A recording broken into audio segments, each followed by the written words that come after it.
Go ahead. We're going to be working on the keys bind off.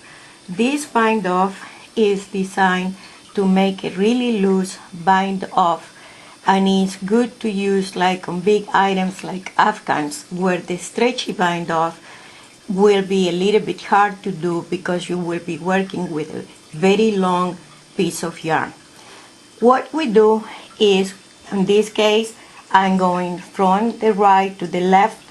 I'm going to put the yarn behind the peg on the left side, and then I'm going to knit off the stitch. Now I'm going to go behind the pin on the other side and knit off. Now we move the stitch over to the first peg, knit it off, and we move the first stitch to the second peg.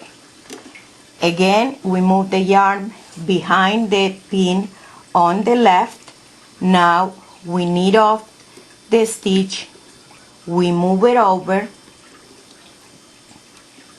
knit off, again we move it to the next peg, yarn behind the left pin, knit off, move over the stitch, knit it off, and we repeat until we get to the last peg.